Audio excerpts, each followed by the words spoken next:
નમસ્કાર, આપ સૌનું સ્વાગત છે ઇન્ડિયા ન્યૂઝ ગુજરાતના ખાસ કાર્યક્રમ આપણો ગુજરાતમાં અને હું જ આપની સાથે કિશન તિવારી.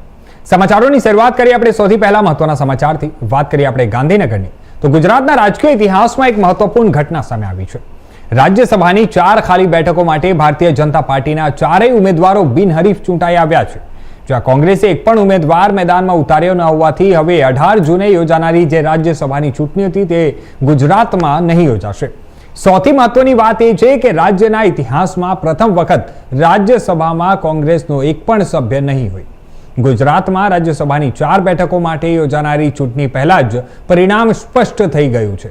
ફોર્મ પરત ખેંચવાની અંતિમ મુદત જે હતી તે પણ પૂર્ણ થતા હવે ભાજપના 4 ઉમેદવારોને સત્તાવાર રીતે બિનહરીફ જાહેર કરવામાં આવ્યા છે. ભારતીય જનતા પાર્ટીએ રાજ્યસભાની 4 બેઠકો માટે રાજેશ શુક્લા, મુકેશ રાઠવા, માનસિંહ પરમાર અને જીતેન્દ્ર કંજારિયાને ઉમેદવાર તરીકે જાહેર કર્યા હતા. 4 ઉમેદવારોએ નિયત સમય મર્યાદામાં ઉમેદવારી પત્રો ભર્યા હતા. બીજી તરફ આપણે વાત કરીએ તો કોંગ્રેસે એક પણ ઉમેદવાર મેદાનમાં ઉતાર્યો ન હતો અને જેના કારણે કોઈ સ્પર્ધા ઊભી થઈ ન હતી અને ફોર્મ પરત ખેંચવાની પ્રક્રિયા પૂર્ણ થયા બાદ ભાજપના 4 ઉમેદવારોને બિનહરીફ વિજેતા જાહેર કરવામાં આવ્યા છે. આ સાથે જ હવે 18 જૂને યોજાનારી જે રાજ્યસભાની ચૂંટણી છે તે પણ હવે ગુજરાતમાં નહીં યોજાશે. ચૂંટણી પંચને મતદાન પ્રક્રિયા હાથ ધરવાની જરૂર નહીં પડશે અને 4 ઉમેદવારો સીધા રાજ્યસભાના સભ્ય તરીકે સંસદમાં પહોંચશે.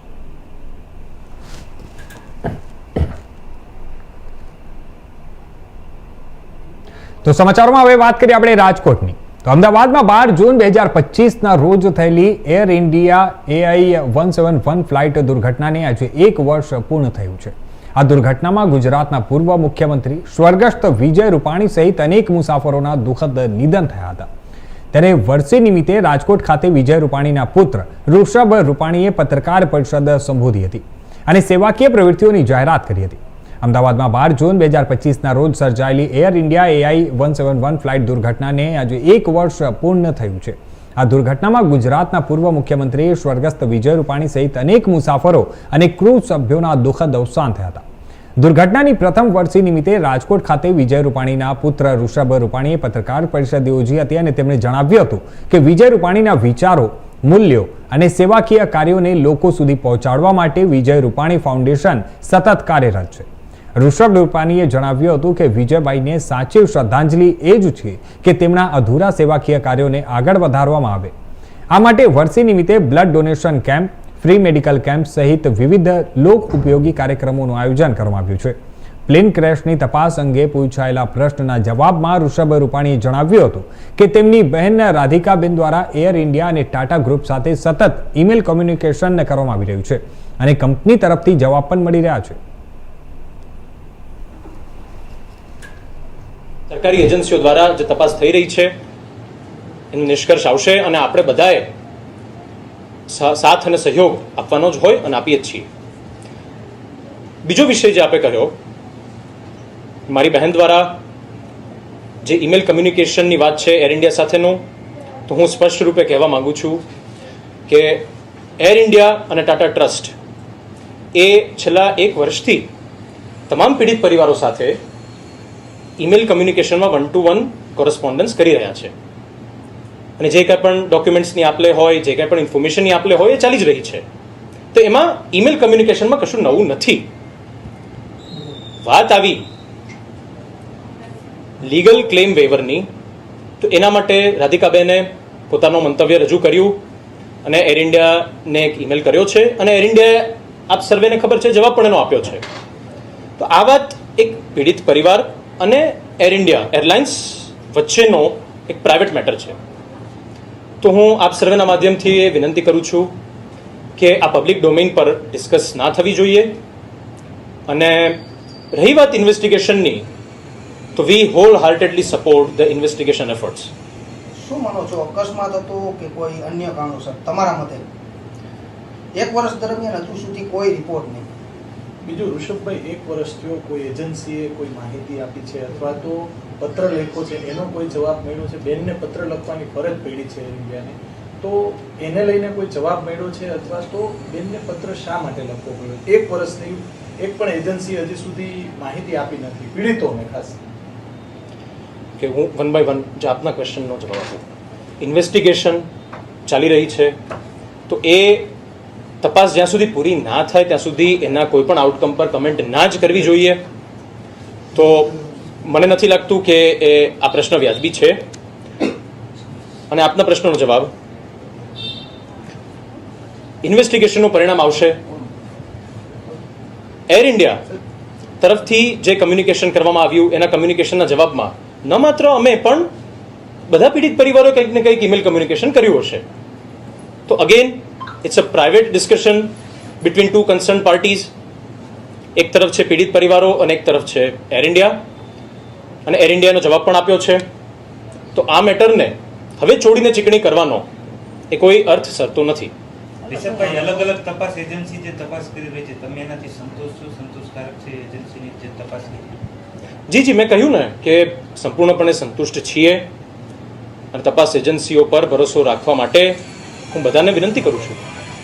ત્યાં સુધીમાં તો એ લોકોએ જે વાતચીત થઈ છે, ક્યાં સુધીમાં આ સમગ્ર ઘટના શું હતી, કોઈ નિષ્કર્ષ અથવા તો કોઈ એમને કોઈ પ્રેસ બ્રીફ અથવા હજી સુધી આવ્યું નથી? આપના સુધી પીડિત પરિવારો અને આપના સુધી કોઈ માહિતી એ લોકોએ આપી છે? આ એક બહુ દુઃખદ અને બહુ મોટો અકસ્માત હતો. જે કાંઈ પણ ભૂતકાળમાં ભારતમાં પણ અને ભારતની બહાર પણ જે એર ક્રેશની ઘટનાઓ બની છે,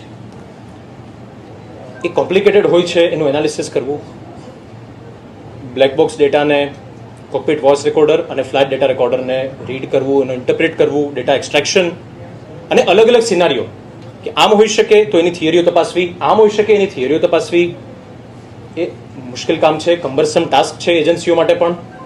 તો હું ફરી વખત કહું છું કે આને એક ટાઈમલાઈનમાં બાંધવી અને ઉતાવળ કરવી એનો કોઈ અર્થ બનતો નથી. જે રિપોર્ટ આવશે, જે એનો નિષ્કર્ષ હશે, એ લોકો સમક્ષ પબ્લિક ડોમેનમાં મુકાઈ જ જવાનું છે. તો આપણે નિશ્ચિંત થઈ જવું જોઈએ અને જે તપાસ ચાલી રહી છે એના પર સંપૂર્ણ ભરોસો રાખવો જ જોઈએ. એર ઇન્ડિયાએ એક જવાબ આપ્યો છે કે ઘણા ખરા પીડિત પરિવારોને એમને વચગાળાનું વળતર ચૂકવ્યું છે. આપના પરિવારને વળતર વચગાળાનું આપવામાં આવ્યું છે કે કેમ? અને શા માટે તમે કે તમારા મમ્મીએ ઈમેલ કમ્યુનિકેશન ન કરીને તમારા બેને કરવાની ફરજ પડી છે? શું વિચાર છે? તો રિગાર્ડિંગ વચગાળાનું વળતર, અગેન હું કહું છું કે આ પરિવાર અને એર ઇન્ડિયા વચ્ચેનો એક ઓફિશિયલ અને એક પ્રાઇવેટ કમ્યુનિકેશન છે, અને it should be kept private. That's what I strongly believe in. Secondly, પરિવારના કોઈ પણ સભ્ય, એક નોમિનેટેડ સભ્ય હોય એર ઇન્ડિયા, એની સાથે વાત કરી રહ્યું હોય, અને આ અમારા જ પરિવારમાં નહીં પરંતુ દરેક પીડિત પરિવારોમાંથી એક માણસ એર ઇન્ડિયા સાથે ઈમેલ કમ્યુનિકેશન કરતું હોય, જે અમારા કેસમાં મારી સિસ્ટર રાધિકા મિશ્રા કરી રહી છે.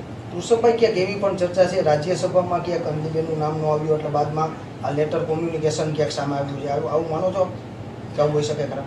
ના, આ બધી. તો હવે બીજી તરફ આપણે વાત કરીએ રાજકોટની, તો કોઓપરેટિવ સોસાયટી અને મનીધારા મંડળીના સંચાલકો સામે ગંભીર આક્ષેપો સાથે ભોગ બનનારાઓએ મેદાનમાં આવ્યા છે. ભોગ બનનારાઓએ આરોપ લગાવ્યો છે કે ઊંચા વ્યાજે લોન આપવાના બહાને તેમની પાસેથી મોટી સંખ્યામાં બ્લેન્ક ચેક લેવામાં આવ્યા હતા, અને બાદમાં તેનો દુરુપયોગ કરીને માનસિક તેમજ આર્થિક રીતે હેરાન કરવામાં આવ્યા હતા. પીડિતોએ પોલીસ કમિશનર અને જિલ્લા પોલીસ વડા સમક્ષ તમામ રજૂઆત કરીને ત્યાં જવાબદારો સામે કડક કાર્યવાહી કરવાની માંગ કરી છે. આ તકે ભોગ બનનાર લોકો દ્વારા ઇન્ડિયા ન્યૂઝ સાથે વાત કરતા જણાવ્યું હતું કે મેશન ક્લબ ક્રેડિટ કોઓપરેટિવ સોસાયટી અને ત્યાં મનીધારા મંડળી દ્વારા આશરે 2.5 લાખ રૂપિયાની લોન વાર્ષિક 21% વ્યાજે આપવામાં આવતી હતી. લોન આપતી વખતે એક અરજદાર દીઠ 20 જેટલા ત્યાં બ્લેન્ક ચેક જામીન પેટે લેવામાં આવતા હોવાનું જણાવ્યું છે. પીડિતોએ આરોપ લગાવ્યો છે કે હપ્તો બાઉન્સ થવાની સ્થિતિમાં આ મનફાવે તેવી રીતે રકમ ભરીને ચેક બાઉન્સના કેસો કરાવવાની ધમકીઓ આપવામાં આવતી હતી. ત્યારે પરાગ સોલંકી સહિત મોન્ટુ ટાંક, વિવેક ટાંક, સંજય રાઠોડ, નિશાંત દવે, મેઘા ચડબાર અને મશરૂ વરુ સામે કાર્યવાહી કરવાની માંગ ઉઠી છે.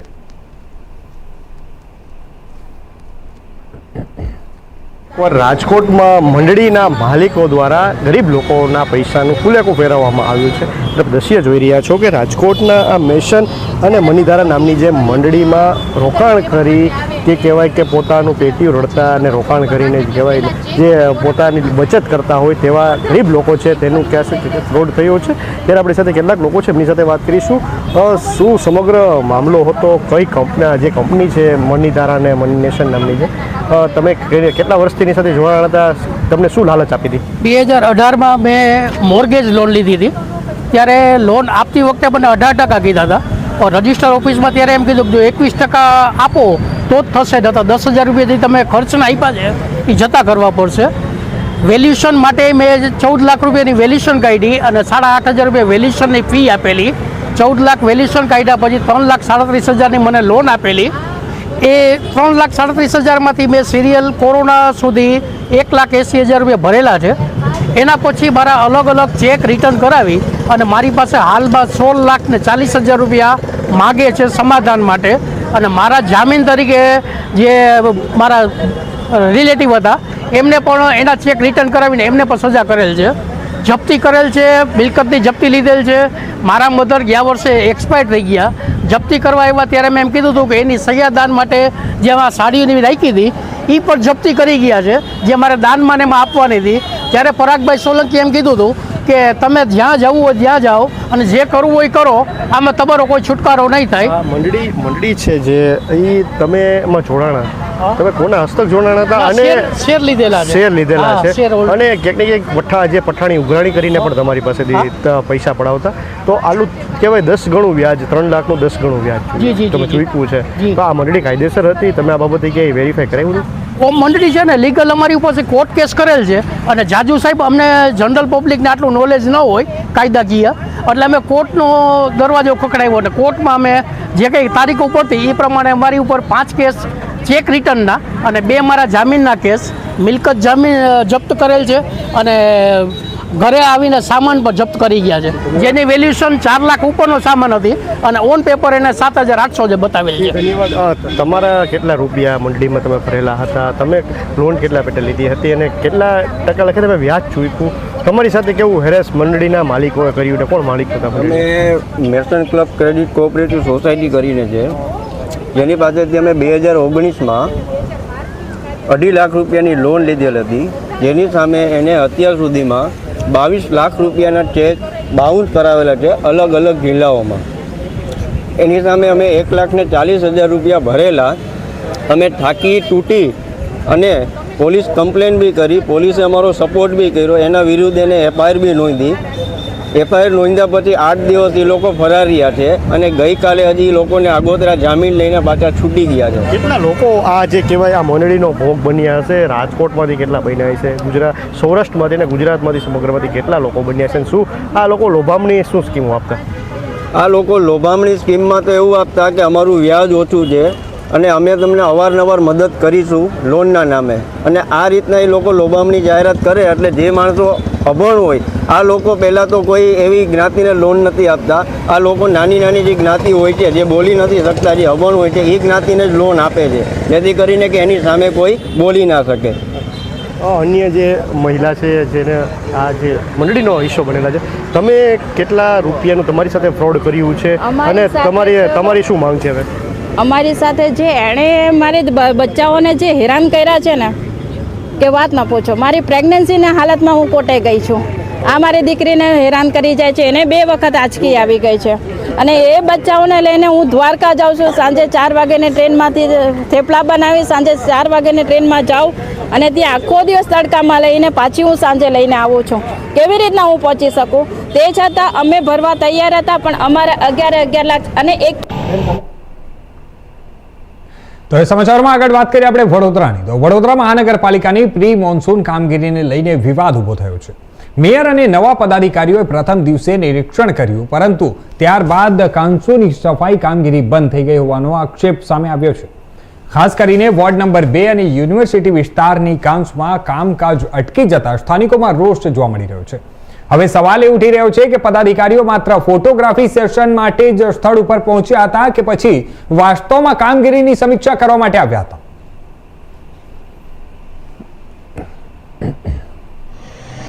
देखिए, जब भी वडोदरा म्यूनसिपल कॉरपोरेशन में कोई भी नए मेयर आते हैं तो ये एक तरह का रिचुअल है कि मेयर को लेके पूरी टीम जाती है अलग अलग लोकेशन पे सिर्फ खड्डे करने के लिए, क्योंकि मेन समस्या पानी की है और फ्लड की है। तो मेयर जी को लेके जाते हैं, जेसीबी बुलाते हैं, खड्डे करते हैं, फ़ोटो खिंचाते चले जाते हैं। वार्ड नंबर 2 में रिसेंटली हमारे स्टैंडिंग कमेटी के चेयरमैन, मेयर और बाकी कॉर्पोरेटर्स भी वहीं पे थे। उन्होंने उस दिन उस घंटे के लिए बस जेसीबी ला के काम किया और वहाँ से चले गए। आज तक वहाँ पे एक भी काम प्रोग्रेसिव आगे नहीं हुआ है। तो आप सोच सकते हैं कि अभी भी वीएनसी में बैठी बीजेपी सरकार की आंखें नहीं खुल रही हैं, वो सिर्फ फोटोग्राफी वाला काम कर रहे हैं और मेयर श्री को काम करता हुआ दिखा रहे हैं। आई डोंट नो ये लोग कैसे आगे शहर को लेके जाएंगे। आगे जो मॉनसून आ रहा है उसके लिए किस तरह प्रिपरेशन है, प्रिपरेशन सारी पेपर्स पे है और मीडिया में है, एक्चुअल स्टेटस ग्राउंड पे ज़ीरो है। इस तरह के काम पिछले 10 साल में हुए होते तो आपको लगता है कि बाढ़ हर साल आती। काम नहीं होते हैं, काम दिखते हैं। तो अगर मैं वार्ड नंबर 2 की बात करूं तो जो हमारे स्टैंडिंग कमेटी के चेयरमैन हैं वो खुद उस वार्ड में पिछले टर्म में कॉर्पोरेटर रह चुके थे। तो अगर वो उस टर्म में एज अ काउंसलर काम कर चुके हैं, उनकी जिम्मेदारी थी, तो इस टर्म में जाकर उनको खड्डा खोदने की ज़रूरत पड़ी क्यों? मेरा तो क्वेश्चन ये है। ऑलरेडी वो उसको प्रिपेयर कर सकते थे, जबकि समा one of the most affected area था लास्ट फ्लड्स में। तो ये अगेन वही कहानी है, हर साल जाओ, फोटो खिंचाओ और फिर फ्लड आते हैं तो कोई ना कोई बयान दे दो, फिर हर साल वही काम होना है। તો બીજી તરફ આપણે વાત કરીએ વડોદરાની, તો વડોદરા મહાનગરપાલિકાના વહીવટી તંત્રની કામગીરી સામે ફરી એકવાર સવાલ ઊભા થયા છે। એક તરફ રસ્તા ઉપર મસમોટા ભૂવા પડી રહ્યા છે, તો બીજી તરફ વિકાસના કામોમાં કોન્ટ્રાક્ટરોની મનમાનીના કારણે સ્થાનિક રહીશો ત્રાહિમામ પોકારી ઉઠ્યા છે। વડોદરામાં રસ્તાઓ પર પડેલા ભૂવા હવે જાણે સામાન્ય વાત બની ગઈ હોય તેમ વોર્ડ નંબર 14ની કચેરી સામે જ એક મોટો ભૂવો પડતા કોન્ટ્રાક્ટર દ્વારા ભૂવો રિપેર કરવાની કામગીરી કરવામાં આવી રહી છે। ત્યારે જણાવી દઈએ, વોર્ડ નંબર 7માં આવતો આ વિસ્તારમાં ચાલી રહેલી કામગીરીએ સ્થાનિકોને ભારે મુશ્કેલીમાં મૂકી દીધા છે। વોર્ડ નંબર 7 વિસ્તારમાં કોન્ટ્રાક્ટર દ્વારા વરસાદી કાચની સફાઈ કર્યા વિના જ કામગીરી શરૂ કરી દેવામાં આવી છે। સ્થાનિકોનો આરોપ છે કે જો વરસાદી કાચ સાફ નહીં કરવામાં આવે તો ચોમાસામાં અહીં ભયાનક સ્થિતિ સર્જાઈ શકે છે। આ બાબતે જ્યારે સ્થાનિકોએ કોન્ટ્રાક્ટરને રજૂઆત કરી ત્યારે કોન્ટ્રાક્ટરે દાદાગીરી કરી હોવાના પણ આક્ષેપ સામે આવ્યા છે। લોકોની સ્પષ્ટ માંગ છે કે પહેલા વરસાદી કાચની સંપૂર્ણ સફાઈ કરવામાં આવે અને ત્યારબાદ જ આગળનું કામ હાથ ધરવામાં આવે।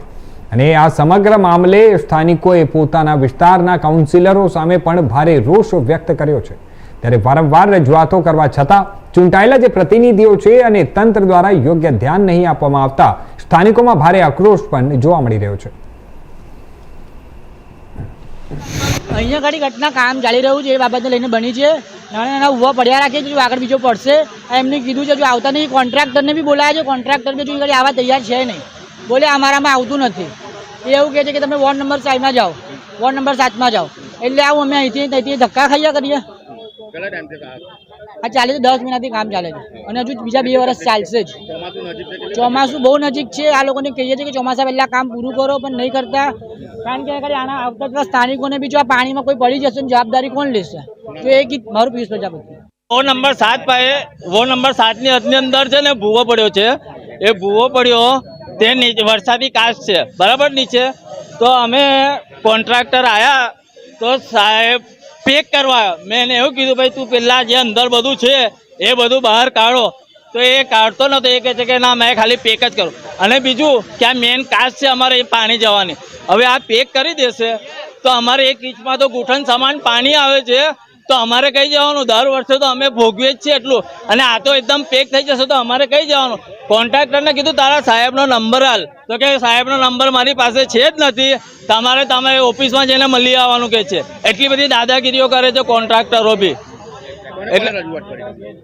એટલે પછી અમે મીડિયા બોલાવવાનું કારણ જ હતું કે કોન્ટ્રાક્ટર દાદાગીરી કરતો હતો આટલી। એમને સાહેબનો નંબર આપ્યો, સાહેબ સુપરવિઝન કરવા આવ્યા નથી, ખાલી તેથી કહી દીધું કે ભાઈ પૂરી આવો એટલે પૂરવા, એટલે ખાલી પૂરવા જ આવ્યો હતો બસ। એને એટલું બી કીધું અમે ભાઈ તારા સાહેબનો ફોન નંબર હાલ, તો કે મારી પાસે નંબર નથી, એટલે અમારે મીડિયા બોલાવવાનું। તો હવે સમાચારોમાં વાત કરીએ આપણે બનાસકાંઠાની, તો વડાપ્રધાન નરેન્દ્રભાઈ મોદીના નેતૃત્વમાં કેન્દ્ર સરકારના સફળ 12 વર્ષ પૂર્ણ થવાના અવસરે 12 વર્ષ વિશ્વાસના અને જનકલ્યાણના અંતર્ગત બનાસકાંઠા જિલ્લામાં વિવિધ કાર્યક્રમો યોજાઈ રહ્યા છે। રાજ્યના વન અને પર્યાવરણ રાજ્યમંત્રી પ્રવીણભાઈ માળીના અધ્યક્ષ સ્થાને અને પાલનપુરના ધારાસભ્ય નિકેતભાઈ ઠાકરની ઉપસ્થિતિમાં અમીરગઢ તાલુકાના રામપુરા વડલા ગામ ખાતે એક પેડ માં કે નામ 3.2 નિમિત્તે વૃક્ષારોપણ તેમજ વન કવચનો ખાતમુહૂર્ત કાર્યક્રમ યોજાયો હતો. આ કાર્યક્રમની શરૂઆતમાં મંત્રીએ બાજોઠિયા મહાદેવ મંદિરે દર્શન આરતી કરી વડાપ્રધાનના દીર્ઘાયુ અને સુદૃઢ નેતૃત્વ માટે પ્રાર્થના કરી હતી અને ત્યારબાદ મંત્રી અને મહાનુભાવના હસ્તે વૃક્ષ નારાયણ દેવનું પૂજન કરી બાજોઠિયા વન કવચનું ખાતમુહૂર્ત કરવામાં આવ્યું હતું. પ્રકૃતિ જતનના અનોખા અભિયાનમાં સ્થાનિક ગામની 48 માતાઓ અને 48 બાળકોએ ઉત્સાહભેર ભાગ લઈ એક પેડ માં કે નામ 3.2 અંતર્ગત 12 અલગ અલગ પ્રજાતિના કુલ 240 પવિત્ર રોપાઓનું વાવેતર કરીને પર્યાવરણના જતન માટેના સંકલ્પને દોહરાવ્યો હતો. એક પેડ માં કે નામ અને માન્ય યશસ્વી વડાપ્રધાનશ્રીને 12 વર્ષ જનસેવાના જ્યારે પૂર્ણ થયા હોય ત્યારે નિમિત્તે આજે બાજોઠિયા મહાદેવ ખાતે વન કવચનું આજે ખાતમુહૂર્ત કરવામાં આવ્યું છે. 20,000થી વધુ વૃક્ષો આજે 12 વર્ષ પૂર્ણ નિમિત્તે આજે વાવેતર કરવામાં આવ્યું છે. સોશિયલ ફોરેસ્ટ્રી બનાસકાંઠા દ્વારા આજે ખૂબ સારો પ્રોગ્રામ આજે અહીંયા સંપન્ન થયો છે. આ નિમિત્તે પાલનપુરના ધારાસભ્ય શ્રી અનિકેતભાઈ, અહીં તાલુકા પંચાયતના પ્રમુખશ્રી, જિલ્લા પંચાયતના ઉપપ્રમુખશ્રી તથા સંગઠનના સૌ આગેવાનો અહીં ઉપસ્થિત રહી અને વિશાળ બાજોઠિયા મહાદેવની જગ્યામાં એક સુંદર મજાનું વન બને અને આવનારા સમયની અંદર પ્રકૃતિનું જતન થાય એ નિમિત્તે આજે વન કવચનું અહીંયા ખાતમુહૂર્ત કરવામાં આવ્યું છે.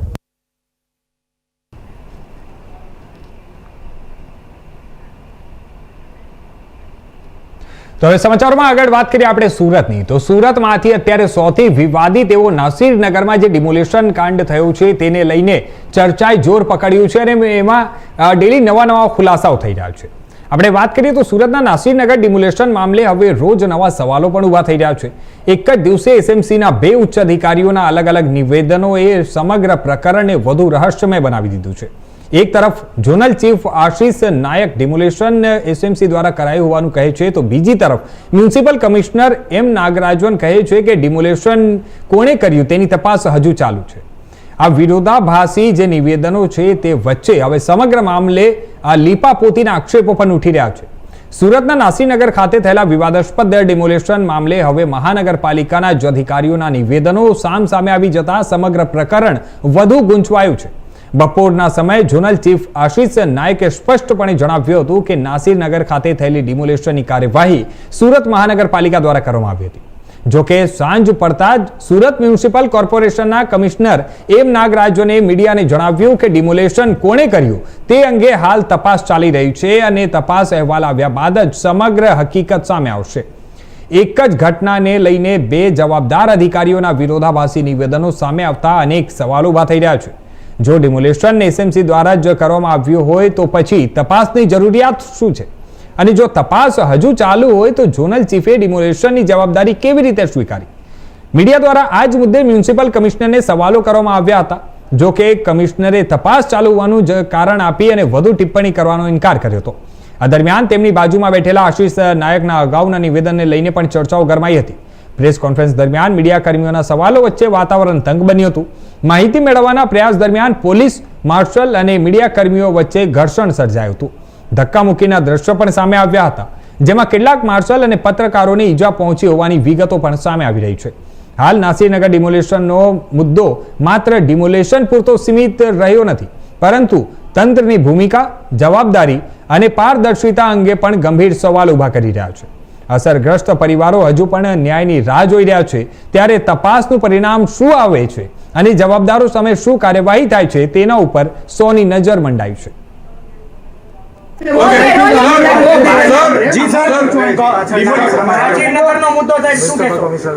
શાંતિ સર, નાસિરનગરમાં ડિમોલેશન કરવામાં આવ્યું છે કે નહીં? નાસિરનગરમાં અમારા અધિકારીઓ ગયા હતા, એના વિષયમાં આજે નિવેદન પણ થયું હતું. આગળ જે બનાવ બન્યું છે એના વિશે તપાસ સમિતિ રચવામાં આવી છે. એ તપાસ સમિતિમાંથી જે પણ હશે એના મુજબ આપણે કામગીરી કરવાનું છે. અને અત્યારે શાંતિથી તપાસનો વિષય છે તો આપણે એમાં અત્યારથી એક ડિસિઝન લેવું એ બરાબર નથી. પણ આ સર, ડિમોલિશન કોને કરવામાં કર્યું? આવ્યું આ છે કે નહીં? ખાલી એક જ શબ્દમાં ડિમોલિશન કોને કર્યું? મને નથી ખબર. સર ડિમોલિશન સર, તમારે થયું છે આ કે નહીં? ડિમોલિશન થયું છે કે નહીં? આપણે વિડીયોમાં જોયું છે ઘણા બધા મકાનોનું જે છે એ તોડફોડ કરવામાં આવ્યું છે, તો એ કઈ સંજોગોમાં બની છે એના માટે તપાસ સમિતિ રચવામાં આવી છે. એટલે હું આપ સૌને વિનંતી કરું છું કે તપાસ સમિતિની રિપોર્ટ આવે ત્યાં સુધી થોડું શાંતિ. સર, તમારે જાણ બહાર ડિમોલિશન કોના ઈશારે આવ્યું છે? અધિકારી આશિષ નાયકે જે ઇન્ટરવ્યુ આપ્યું એમાં એ કહે છે ભૂતિયા ડિમોલિશન નથી એવું કહે છે ને પોતે કબૂલ કરે છે. શું કહેશો? તમારા ઈશારે ઇન્ટરવ્યુ આપ્યું છે? એ રિપોર્ટ આવે તો તમારા કેવા પર ઇન્ટરવ્યુ આપ્યું છે? કોના ઈશારે આવ્યું છે? મારા રિપોર્ટ એક જ એમને બોલવા દે, તમે પછી આવો. એ પણ સક્ષમ અધિકારી છે, ડેપ્યુટી કમિશનર છે, ઝોનના ઇન્ચાર્જ અધિકારી છે. તો એ તો ઝોન માટે એ જ કમિશનર કહેવાય. એ તો રજા પર હતા, તો શું વાંધો છે? તો એને ક્યાંથી આ ડિમોલિશન વિશેની માહિતી મળી? તમારી પાસે નથી તો એમની પાસે એમને કેવી રીતે? પૂછો, મને પણ રિપોર્ટ મળ્યું છે, એમને પણ 8 report તારીખે મળ્યું છે. સાહેબને પૂછ્યું છે કે સાહેબ સ્પોટમાં દેખાય છે તો શાના માટે તપાસનો ઢોંગ કરવામાં આવે છે? વિડીયોમાં અધિકારીઓ દેખાય છે. વહીવટી પ્રક્રિયા કરવાનું હોય. અમે એક સરકારી કર્મચારી છીએ, નિયમોથી બંધાયેલા છીએ, તો અમારી પ્રોસેસ પ્રક્રિયામાં અમારે જવાનું હોય છે. તો હાલ મારી સાથે આ બુલેટિનમાં બસ આટલું જ. બાકી તમામ નવી માહિતીઓ માટે જોતા રહેજો ઇન્ડિયા ન્યૂઝ ગુજરાત.